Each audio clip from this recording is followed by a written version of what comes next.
Hello नमस्कार, welcome to inculcate learning. तो आज हम बात करने वाले हैं historical development of teacher education.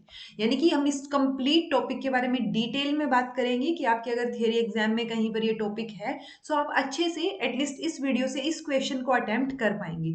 So historical development पूछा गया है टीचर एजुकेशन का, क्योंकि कई बार होता है कि आपको टीचर एजुकेशन वर्ड ही पता है, पहले टीचर ट्रेनिंग वर्ड होता था। कब जो है टीचर ट्रेनिंग से हम टीचर एजुकेशन वर्ड यूज करने लग गए और कैसे कैसे जो है एंशियंट पीरियड से लेके और करंट सिचुएशन क्या है टीचर एजुकेशन की, वो सब हम जो आज डिस्कस करने वाले हैं। So this is presented by me Raveena. अगर आपको वीडियोस इन्फॉर्मेटिव लग रही हैं तो आप लाइक शेयर और सब्सक्राइब जो है इनकलकेट लर्निंग को कर सकते हैं। तो एक बार जो है ब्रीफ आउटलुक हम देख लेते हैं कि हिस्टोरिकल डेवलपमेंट हम किस तरीके से पढ़ेंगे। सो देखिए, तीन पार्ट में हम पढ़ते हैं इसको ड्यूरिंग प्री इंडिपेंडेंट इंडिया।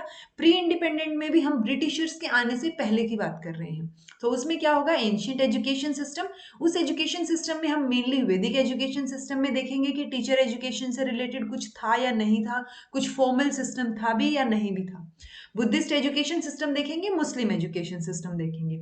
उसके बाद आता है ब्रिटिशर्स के आने के बाद, और ब्रिटिशर्स के आने के बाद क्या सिचुएशन रही, प्लस मेजर जो चेंजेस हुए, क्योंकि एजुकेशन का फर्स्ट कॉम्प्रिहेंसिव डॉक्यूमेंट हम वुड्स डिस्पैच को बोलते हैं। सो वुड्स डिस्पैच में टीचर एजुकेशन की कुछ बात हुई थी या नहीं हुई थी। सो वुड्स डिस्पैच, फिर इंडियन एजुकेशन कमीशन जिसको हंटर कमीशन बोलते हैं, फिर एक गवर्नमेंट ऑफ इंडिया रेजोल्यूशन पास हुआ 1904 में, उसके बारे में, Sadler commission 1917, Hartog committee 1929, Wardha scheme 1937, Abbott Wood report जो है वो भी 1937 में आई थी, और सार्जेंट रिपोर्ट 1944। इसके बाद जो है वो भारत आजाद हो जाता है 1947 में। उसके बाद क्या रहा, यानी teacher education during post independent India. और उसके बाद भी सबसे पहला जो कमीशन था वो यूनिवर्सिटी एजुकेशन कमीशन था। देन सेकेंडरी एजुकेशन कमीशन, जो national council of teacher education है 1973 में, जो एडवाइजरी बॉडी की तरह क्रिएट की गई थी। उसके बाद क्या क्या चेंजेस आए टीचर एजुकेशन में, नेशनल एजुकेशन पॉलिसी जो 1968 की है, 86 की है। उसके बाद एनसीटीई एक्ट भी आया 1993 में। फिर है एनसीएफ 2005 जो नेशनल करिकुलम फ्रेमवर्क रेडी किया गया, और नेशनल नॉलेज कमीशन जो 2007 में लाया गया, उसमें क्या बोला गया, एनसीएफटी 2009 जो टीचर एजुकेशन का जो फ्रेमवर्क रेडी हुआ, और आरटीई एक्ट 2009 के बाद क्या क्या चेंजेस हुए। सो ये हमारा ओवरऑल क्या रहेगा, इस वीडियो का सार रहेगा। यानी कि इस तरीके से इस स्टेप बाय स्टेप जो है हम इन चीजों के बारे में देखेंगे। तो एक एक करके हम इनके बारे में अब बात करेंगे। Teacher education during ancient education system. So जो एंशियंट एजुकेशन सिस्टम या जो वैदिक एजुकेशन सिस्टम हम शुरुआत में पढ़ते हैं, सबसे पहला जब हम एजुकेशन सिस्टम की बात करते हैं तो वैदिक एजुकेशन सिस्टम पढ़ते हैं। और वो जो है फर्स्ट वीडियो भी थी अपने चैनल की इनकलकेट लर्निंग की, कि वैदिक एजुकेशन सिस्टम में क्या क्या चीजें होती थी और किस तरीके से वो एजुकेशन सिस्टम चलता था। सो हमें, अगर आपने वो वीडियो भी नहीं देखी तो भी आपको मिनिमम इतना जरूर पता होगा कि जो वैदिक एजुकेशन सिस्टम है उस टाइम पे टीचर को गुरु की उपाधि जो है दी गई थी। यानी रोल जो है टीचर का वो बहुत प्रोमिनेंट था, और जो ब्राह्मण्स हैं वो हेरिडिटरी रूप से टीचर्स होते थे, यानी सिर्फ ब्राह्मण्स ही टीचर्स होते थे और वही पढ़ाते थे। ठीक है, टीचर्स को जो है ब्रह्मा विष्णु महेश इन सब की तरह पूजा जाता था, और टीचर जो है वो इसीलिए उसको क्या बोलते हैं, गुरु। सो जो बड़े बड़े राजा महाराजा थे वो भी टीचर्स की बात सुना करते थे। ठीक है, और जो एजुकेशन है उसके ऊपर स्टेट का कोई कंट्रोल था ही नहीं, ये हम वैदिक एजुकेशन सिस्टम में पढ़ चुके हैं। लेकिन जो, और ये भी माना जाता था कि जो गुरु है उसकी असिस्टेंस के बिना, यानी कि गुरु के बिना आप कुछ नहीं सीख सकते। जो भी आपको आता है, जो भी नॉलेज आप गेन कर पाएंगे वो सिर्फ गुरु की वजह से होगा। लेकिन 1970 में आरपी सिंह जो प्रोफेसर हैं, उन्होंने एक बात बोली कि one thing is however evident that there were certain Brahmin families where teaching was a hereditary profession. यानी कि हेरिडिटरी प्रोफेशन बना हुआ था टीचिंग का, तो कोई और टीचर बन ही नहीं सकता था देखा जाए तो। और एज सच ऐसा कोई इंस्टीट्यूट भी एग्जिस्ट नहीं करता था जहां टीचर्स की एजुकेशन की बात की जाए, क्योंकि टीचर्स या जो गुरु हैं वो पढ़ाएं यहां तक ओके था। तो हम ये बोल सकते हैं कि जो एंशियंट एजुकेशन सिस्टम या जो वैदिक एजुकेशन सिस्टम था, उस टाइम पे टीचर एजुकेशन का कोई फॉर्मल एविडेंस हमें नहीं मिला है, यानी कि टीचर एजुकेशन वैदिक एजुकेशन के टाइम पे नहीं थी। अगर बुद्धिस्ट एजुकेशन सिस्टम की बात करें, अब देखिए एंशियंट एजुकेशन सिस्टम में, वैदिक एजुकेशन सिस्टम में जो ब्राह्मण्स थे वो टीचर्स थे, लेकिन बुद्धिस्ट एजुकेशन सिस्टम में जो मोंक्स हैं वो टीचर होंगे, यानी जो साधु थे। क्योंकि यहाँ पे एटलीस्ट एक क्राइटेरिया तो है कि कोई भी टीचर बन सकता है, लेकिन टीचर जो है वो एटलीस्ट 10 साल तक मोंक की तरह उसने, यानी साधु की तरह उसने अपना जीवन व्यतीत किया हो और उसने चीजों को सीखा हो। क्योंकि उस टाइम पे बुद्धिस्ट एजुकेशन सिस्टम के टाइम पे मोनेस्टिक जो है वो एजुकेशन सिस्टम था, क्योंकि वहां पे क्या होता था, जो मोनेस्ट्रीज होती थी या जो विहाराज होते थे, वहां पे जो है एजुकेशन दी जाती थी। ये चीज ध्यान रखनी है। सो मोंक्स जो है वो टीचर होते थे। तो कंपैरेटिवली हम ये बोल सकते हैं कि एक सिस्टमेटिक टीचिंग जो है वो यहाँ पे थी एज कंपैरिजन टू वैदिक एजुकेशन सिस्टम। और उसकी वजह से ही क्या हो रहा है कि जो डिस्क्रिमिनेशन था, जो लिमिटेशंस वैदिक एजुकेशन सिस्टम की थी, वो बुद्धिस्ट एजुकेशन सिस्टम ने कवर अप की। और उसके बाद क्या हुआ, टीचिंग जो है एक सिस्टमेटिक तरीके से और एक ज्यादा सिस्टमेटिक हो गया एज कंपैरिजन टू वैदिक एजुकेशन सिस्टम। लेकिन ऐसा कोई फॉर्मल जो है टीचर एजुकेशन का इंस्टीट्यूशन या टीचर एजुकेशन की, टीचर ट्रेनिंग की बात उस टाइम भी नहीं की गई थी। तो बुद्धिस्ट एजुकेशन सिस्टम के टाइम पे भी कोई भी टीचर एजुकेशन का एविडेंस हमें नहीं मिलता। फिर आता है टीचर एजुकेशन ड्यूरिंग मुस्लिम एजुकेशन सिस्टम। क्योंकि बुद्धिस्ट एजुकेशन के बाद जो जो जैसे जैसे बुद्धिज्म हटा वहां से, उसके बाद जो हिस्ट्री में हम पढ़ते हैं वो मुस्लिम एजुकेशन सिस्टम आता है। क्योंकि मेजर तौर पे जो रूलर्स थे वो मुस्लिम थे, और उन मुस्लिम रूलर्स में से अकबर को सबसे ज्यादा जाना जाता है जब एजुकेशन की बात आती है। सो अकबर ने बहुत सारे स्कॉलर्स को जो है, या टीचर्स को हम बोले, तो फेमस करने में जो है वो रोल किसका रहा है, अकबर का रहा है। सो वो जो प्रसिद्धि हासिल करने वाली चीज होती है वो अकबर की वजह से ही टीचिंग प्रोफेशन की या टीचर की या स्कॉलर्स की जो है वो प्रसिद्धि कहाँ से मिली उनको, अकबर के पीरियड में मिली। और अकबर ने बहुत सारी बुक्स जो है वो उस टाइम पे लिखी थी। सो वो जो अकबर के पीरियड में लिखी गई बुक्स हैं वो एक तरीके से क्या करती हैं, पर्पज सर्व करती हैं टीचर एजुकेशन का। ऑल्दो यहाँ पे भी teacher education as such formal institute नहीं था, लेकिन वो बुक्स काफी लिखी गई। तो हम ये बोल सकते हैं कि कंपैरेटिवली चीजें इंक्रीज हो रही हैं, लेकिन टीचर एजुकेशन अब तक जो है वो यहाँ पे एग्जिस्टेंस में नहीं आई है। कोई फॉर्मल टीचर ट्रेनिंग जो है वो नहीं होती थी। हाँ, कुरान पढ़ना जो है वो कंपलसरी होता था मुस्लिम एजुकेशन सिस्टम में, ये चीज ध्यान रखिएगा। फिर आता है British education system before independent India. यानी कि ब्रिटिशर्स जो है वो अब आना शुरू होते हैं यहाँ पे। क्योंकि ब्रिटिशर्स से पहले तो फॉर्मल टीचर एजुकेशन एग्जिस्ट ही नहीं करती, ये हम देख चुके हैं, कोई एविडेंस नहीं मिलता हमें। लेकिन ब्रिटिशर्स से भी पहले अगर आपको थोड़ी सी हिस्ट्री पता हो तो यूरोपियन मिशनरीज जो है वो आई थी। अब वो जो यूरोपियन मिशनरीज थी वो क्या करने आई थी, अपने रिलीजन का, या जो क्रिश्चियनिटी है उसका प्रचार करने आए थे, उसको बढ़ावा देने कि लोग जो है वो कन्वर्ट हों और क्रिश्चियंस बने। सो उस टाइम पे उन्होंने जो है एजुकेशन शुरू की, क्योंकि लोगों को जो है इंग्लिश तो आती नहीं थी। तो उस टाइम पे उन्होंने क्या किया, लोगों को पहले एजुकेशन देना शुरू किया, एजुकेशन प्रोवाइड की। तो शुरुआत में उन्होंने एजुकेशन इंस्टीट्यूशंस खोले और उसके बाद जो है टीचर एजुकेशन इंस्टीट्यूशंस पे भी उन्होंने काम किया। तो जो फर्स्ट इंस्टीट्यूशन है जो टीचर ट्रेनिंग के लिए जाना गया या टीचर ट्रेनिंग के लिए शुरुआत की गई, वो किसने किया, डैनिश मिशनरीज ने। मैंने आपको बताया ना यूरोपियन मिशनरीज बहुत सारी थी। सो यूरोप में भी अलग अलग चीजें आ जाती हैं, क्योंकि जैसे एशिया बोल देते हैं, अब एशिया में तो बहुत सारे देश आ गए ना, भारत और जो चाइना, पाकिस्तान, ये बांग्लादेश, जो ये वाला पार्ट है हमारा। सो वो वैसे ही यूरोपियन मिशनरीज यानी कि कंप्लीट यूरोप को इंक्लूड कर रहे हैं, और पर्टिकुलरली जो होंगी वो क्या है, अलग अलग होंगी, जैसे डेनिश मिशनरीज। सो ये मिशनरी, डेनिश मिशनरी ने फर्स्ट टीचर ट्रेनिंग का इंस्टीट्यूशन शुरू किया। किसकी लीडरशिप में, जैन जाइगन बेल्ग की जो थी, जो भी इसकी प्रोनाउंसिएशन रहेगी, और उनके कलीग्स की हेल्प से, उनके कलीग्स की लीडरशिप में। सो 1716 में यानी 1716 में फर्स्ट टीचर ट्रेनिंग का इंस्टीट्यूट जो है वो ओपन हुआ। ये ध्यान रखने वाली बात है, फैक्चुअल चीज। नॉर्मल ट्रेनिंग स्कूल जो है वो जनरली किसके लिए, प्राइमरी और एलिमेंट्री ग्रेड्स के लिए किसने एस्टेब्लिश किया था, विलियम कैरे ने, सेरमपुर में, यानी कि वेस्ट बंगाल में 1802 में। तो ये देखिएगा कि 1716 से लेके 1802 तक कितना जो है टाइम लग रहा है, कितनी ग्रेजुअली जो है वो चीजें हो रही हैं।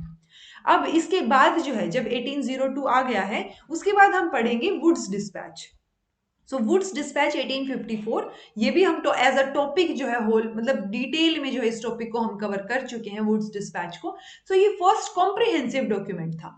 एजुकेशन के फील्ड में। सो इन्होंने जो है क्या चीज दिखाई, इसने नीड शो की टीचर ट्रेनिंग की, कि अगर आप एक बेटर एजुकेशन सिस्टम डेवलप करना चाहते हैं तो टीचर ट्रेनिंग जो है वो नेसेसरी है। इन्होंने एक चीज बोली कि ग्रांट इन एड्स जो हैं वो उसके जो रूल्स थे कि कैसे ग्रांट मिलेंगी, वो ग्रांट पे क्या कर दिया इन्होंने, एक प्रोविजन बना दिया कि सैलरी जो है, सैलरी की ग्रांट्स जो है वो उन्हीं स्कूल्स को मिलेंगी जिनमें जो टीचर्स हैं उनके पास सर्टिफिकेट ऑफ टीचर ट्रेनिंग है। यानी कि हम ये बोल सकते हैं वुड्स डिस्पैच के टाइम पे अब यहाँ पे इन्होंने एक कंपलसरी चीज कर दी, कंपल्शन सा कर दिया कि टीचर ट्रेनिंग का सर्टिफिकेट होगा तभी जो है वो सैलरी मिलेगी या तभी जो है वो ग्रांट्स जो है दी जाएंगी स्कूल को। तो ये स्टेप, ये इनडायरेक्ट स्टेप हो गया। एक तो आप बोल रहे हैं कि आपको जो है टीचर ट्रेनिंग का सर्टिफिकेट चाहिए, एक आप बोल रहे हैं कि आपको पास अगर वो नहीं है तो आपको सैलरी नहीं मिलेगी। सो वो इनडायरेक्ट चीजें हो गई। अब सैलरी लेनी है और एज अ करियर अगर आप टीचर की तरफ परस्यू कर रहे हैं टीचिंग को, तो आपको क्या चाहिए होगा, सर्टिफिकेट चाहिए होगा टीचर ट्रेनिंग का। तो यहाँ पे टीचर ट्रेनिंग की बातें जो है वो कंपलसरी रूप से शुरू हो गई। उसके बाद आता है हंटर कमीशन 1882, जिसको हम इंडियन एजुकेशन कमीशन भी बोलते हैं। एक और चीज, Indian education commission Kothari commission को भी बोलते हैं। रीजन क्या है दोनों को बोलने का, ये जो है मॉडर्न हिस्ट्री में यानी कि इंडिपेंडेंस से पहले जब ब्रिटिशर्स हम पे रूल कर रहे थे उस टाइम पे पहला एजुकेशन कमीशन था। मतलब उस टाइम पे शुरुआत थी ये, जैसे ये तो वुड्स डिस्पैच एक डॉक्यूमेंट था, लेकिन हंटर कमीशन एक प्रॉपर कमीशन था जिसने एजुकेशन के बारे में बात की थी। तो इसलिए इसको इंडियन एजुकेशन से रिलेटेड कमीशन था, ये एजुकेशन से रिलेटेड, तो इंडियन एजुकेशन कमीशन 1882 बोल दिया जाता है। कोठारी कमीशन क्या था कि इंडिपेंडेंस के बाद यूनिवर्सिटी कमीशन आया, सेकेंडरी एजुकेशन कमीशन आया। सो वो क्या थे, वो पर्टिकुलरली स्पेसिफिक थे कि ये यूनिवर्सिटी एजुकेशन के बारे में बात करेगा और जो सेकेंडरी एजुकेशन कमीशन था वो सेकेंडरी एजुकेशन के बारे में फोकस करेंगे। लेकिन कोठारी कमीशन जो था उसने पूरे नेशनल लेवल पे हर, यानी कि स्कूल लेवल से लेके हायर एजुकेशन तक हर चीज के बारे में बात की। सो वो ओवरऑल इंडियन एजुकेशन के ऊपर हुआ ना, और वो इंडिपेंडेंस के बाद है तो इसलिए उसको भी इंडियन एजुकेशन कमीशन जो है 1964 से 66 जो है उसको भी बोल दिया जाता है। तो आपको कंफ्यूज नहीं होना है कि दोनों को ही इंडियन एजुकेशन कमीशन बोला जा रहा है। ऐसे तो अगर आप कंफ्यूज होंगे तो जो यूनिवर्सिटी कमीशन एक जो है प्री इंडिपेंडेंस इंडिया भी आया था 1902 और 4 के आसपास जो सिचुएशन थी, सो वो भी यूनिवर्सिटी एजुकेशन कमीशन था। और यूनिवर्सिटी एजुकेशन कमीशन 1948-49 जो था वो इंडिपेंडेंस के बाद था। सो वो नाम के क्लैश की वजह से आपको कंफ्यूज नहीं होना है। सो हंटर कमीशन ने क्या बोला कि जो अभी इन्होंने तो बोला था कि अभी कंपलसरी है सर्टिफिकेट टीचर ट्रेनिंग के लिए, अब इन्होंने बोल दिया कि आप स्कूल्स ओपन कर दीजिए। ठीक है, तो the commission laid emphasis on establishment of a number of normal schools for secondary teacher training throughout the country. यानी कि आप पूरे देश में सेकेंडरी टीचर्स की जो जो सेकेंडरी स्कूल में बच्चों को पढ़ाते हैं उन टीचर्स की ट्रेनिंग के लिए स्कूल्स ओपन कर दीजिए। यानी अब तक तो सिर्फ बच्चों के लिए स्कूल्स खुल रहे थे, अब यहाँ पे एक इंस्टीट्यूशन, एक स्कूल खुलने की बात हो रही है टीचर की ट्रेनिंग के लिए। दूसरा उन्होंने रेकमेंड किया एग्जामिनेशन। जैसे आप टीचर एलिजिबिलिटी टेस्ट देते हैं हम, और शायद उसी पर्पज से हो सकता है आप ये वीडियो देख रहे हो, तो वो जो एलिजिबिलिटी टेस्ट है या जो ये चीज दिखाता है कि आप कितने सक्सेसफुल हैं उस प्रोफेशन में, वो चीज के लिए एग्जामिनेशन की बात की गई थी कि principle and practice of teaching be instituted and only successful candidates, यानी कि जो उस एग्जाम को पास करेंगे वही टीचर या जो गवर्नमेंट एडेड या गवर्नमेंट स्कूल्स हैं उनमें क्या कर पाएंगे, टीचर की तरह काम कर पाएंगे। तो ये चीज इन्होंने बोली। अब जो सेकेंडरी टीचर ट्रेनिंग है उसके फील्ड में पहला इंस्टीट्यूशन जो है वो 1886 में मद्रास में खुला, जिसको गवर्नमेंट नॉर्मल स्कूल मद्रास भी बोलते हैं। ये किसके लिए था, टीचर ट्रेनिंग के लिए था। नेक्स्ट आता है 1904 में। इस टाइम पे लॉर्ड कर्जन की पॉलिसी अगर आपने नहीं देखी हो तो वो भी देखिएगा। लॉर्ड कर्जन की पॉलिसी में भी काफी चीजें बताई गई। सो उसी टाइम पे एक पैसेज जो है गवर्नमेंट ऑफ इंडिया रेजोल्यूशन पास हुआ और उन्होंने क्या किया, टीचर ट्रेनिंग के ऊपर मतलब इंप्रूव करने के लिए उन्होंने कुछ स्पेसिफिकली चीजें बोली। क्या क्या चीजें बोली कि जो एबिलिटी और एक्सपीरियंस है उन लोगों को आप क्या करेंगे, एक एडुकेट स्टाफ जो है वो होना चाहिए। जब आप टीचर ट्रेनिंग की बात कर रहे हैं कि जो टीचर्स को भी पढ़ा रहा है, टीचर्स को ट्रेन कर रहा है, तो एटलीस्ट वो इंसान तो एडुकेट जो है उसके पास क्वालिफिकेशंस हो, एक्सपीरियंस हो, एबिलिटी हो, उसकी बात की गई। इंपॉर्टेंस जो है वो दी गई किसको, कि इक्विपमेंट जो है ट्रेनिंग कॉलेजेस में वो प्रॉपर होने चाहिए, कि आप उनको रिसोर्सफुल तो बनाइए एटलीस्ट। सो जो सेकेंडरी टीचर्स के लिए ट्रेनिंग कॉलेजेस थे उनको इक्विप करने की बात की गई।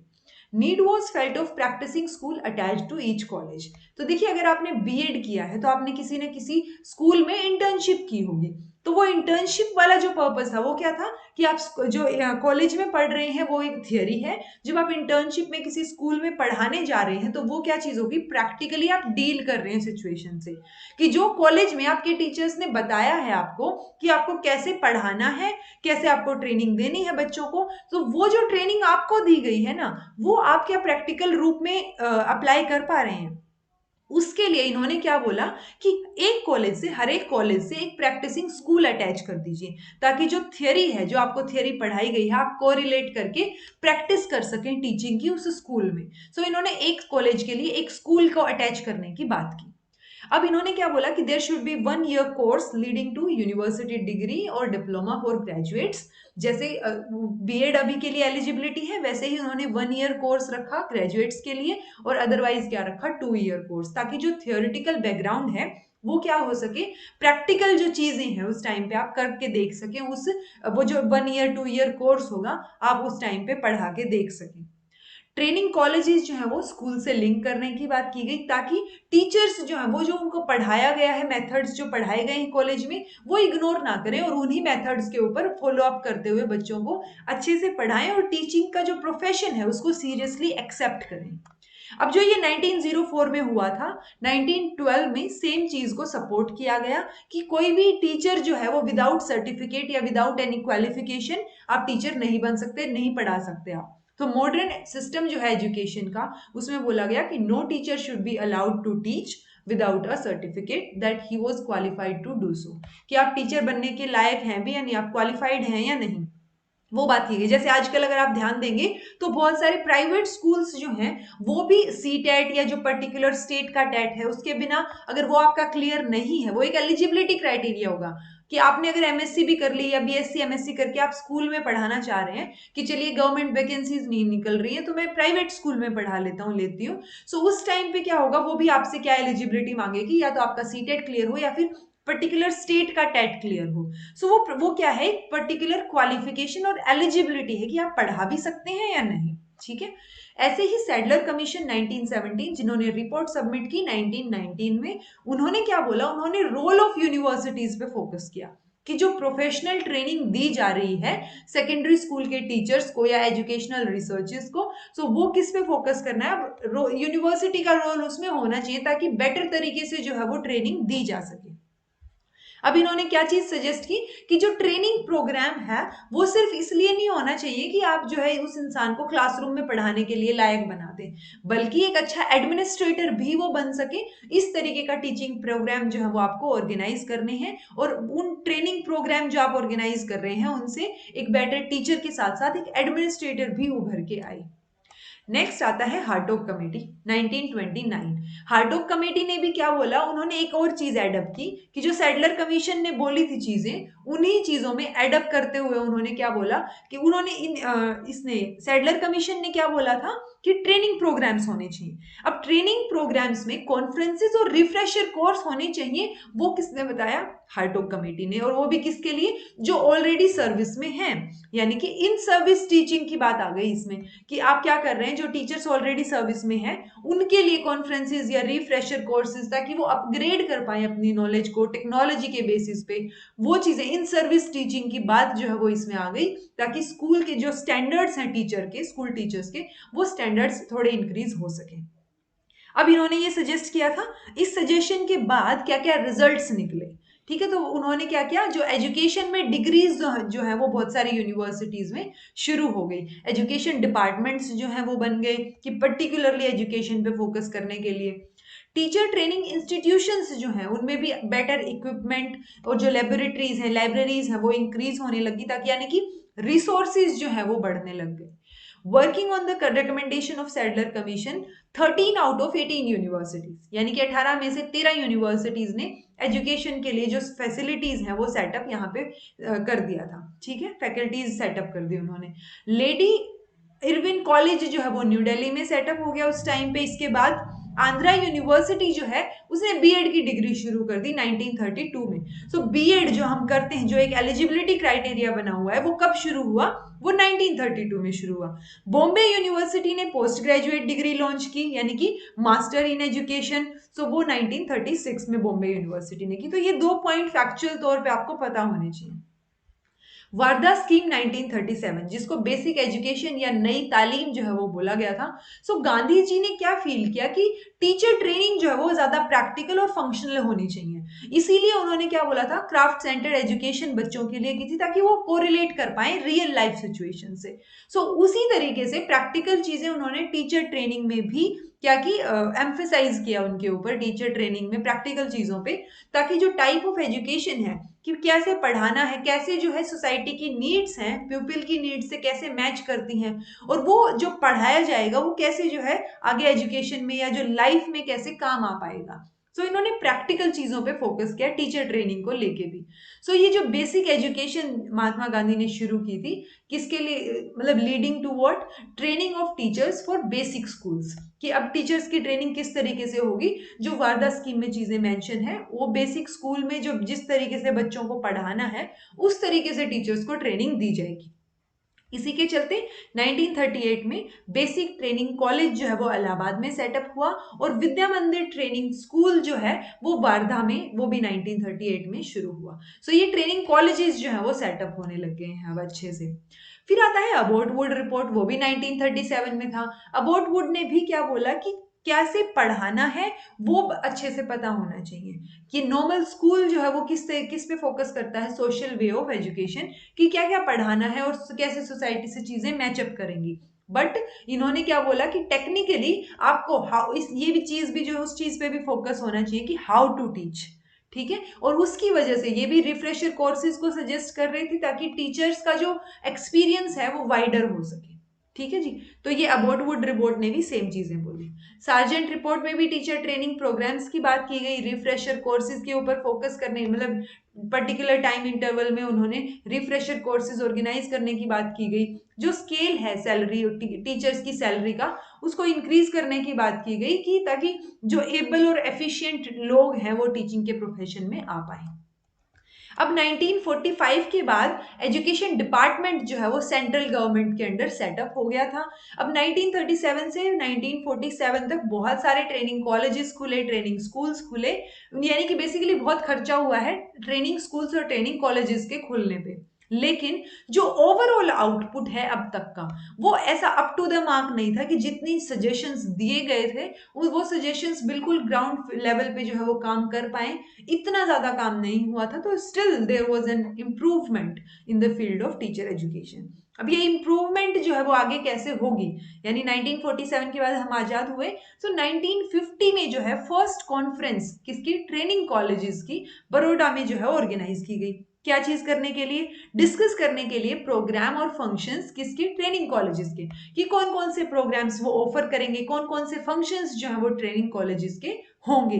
और उसी टाइम पे जो टीचर ट्रेनिंग है उसको एक नया नाम दे दिया गया, एक न्यू नोमेनक्लेचर जो है उसको दिया गया, टीचर एजुकेशन। तो यहाँ पे 1950 में जो फर्स्ट कॉन्फ्रेंस हुई ट्रेनिंग कॉलेजेस की बड़ौदा में, वहां पे टीचर एजुकेशन वर्ड जो है वो निकल के आया।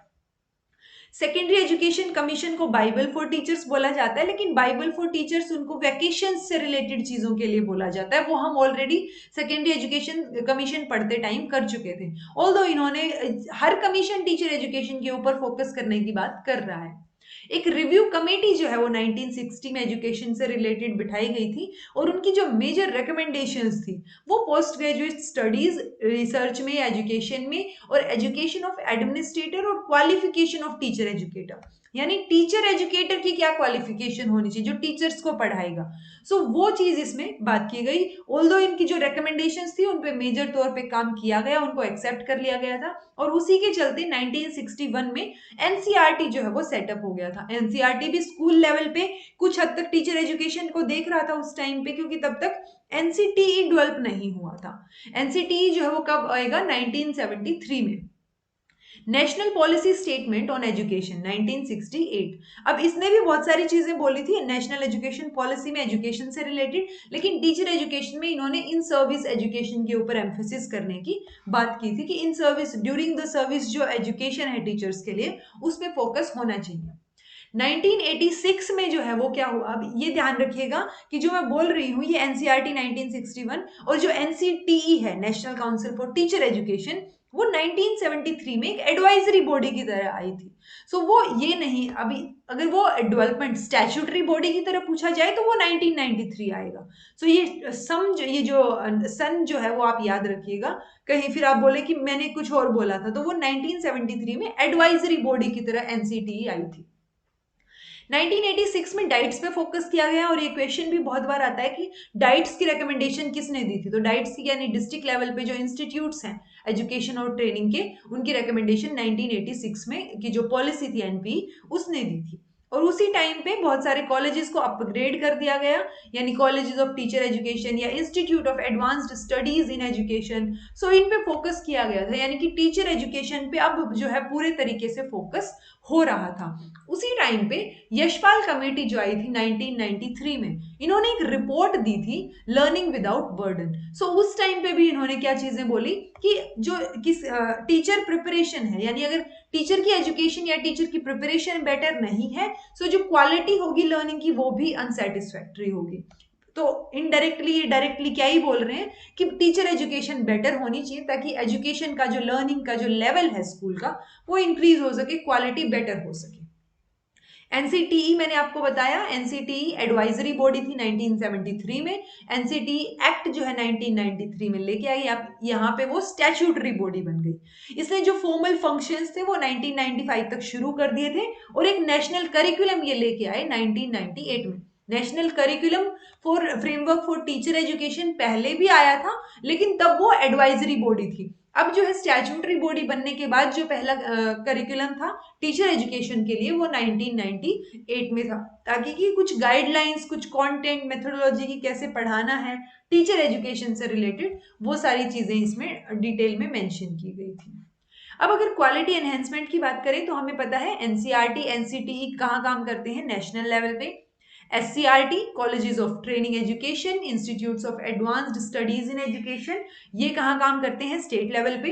डाइट जो है, जो कि रेकमेंड की गई थी 1986 की पॉलिसी के द्वारा, डाइट जो है डिस्ट्रिक्ट लेवल पे काम करेंगे। बीएड का सिलेबस जो है वो कौन निर्धारित करता है, वो यूजीसी के अंडर होता है। एनसीटीई और नेक ने जो है, जो नेक एक्रेडिटेट करती है टीचर एजुकेशन इंस्टीट्यूशंस को, उन्होंने एक एमओयू साइन किया ताकि क्या हो सके, क्वालिटी जो है वो बेटर हो सके, क्वालिटी इंप्रूवमेंट होता रहे। एनसीएफटीई 2009 में भी आया था, जो टीचर एजुकेशन से रिलेटेड था, वो किसने जो है डेवलप किया था, वो एनसीटीई ने डेवलप किया था। 1983 में भी जो है एक नेशनल एजुकेशन कमीशन टीचर्स के लिए बैठा था, रिलेटेड टू स्कूल लेवल, यानी जो स्कूल लेवल के टीचर्स हैं उनसे रिलेटेड। अब एक चीज जो ध्यान रखने वाली है वो है कि जो एलिमेंट्री स्कूल टीचर्स हैं उनकी ट्रेनिंग किस चीज की, जो कि कंसंट्रेटेड डिस्ट्रिक्ट्स में काम कर रहे हैं, यानी एससी एसटी और माइनॉरिटी कंसंट्रेटेड डिस्ट्रिक्ट्स में काम कर रहे हैं, उनको कौन ट्रेन करेगा, block institute of teacher education. तो ये ध्यान रखिएगा।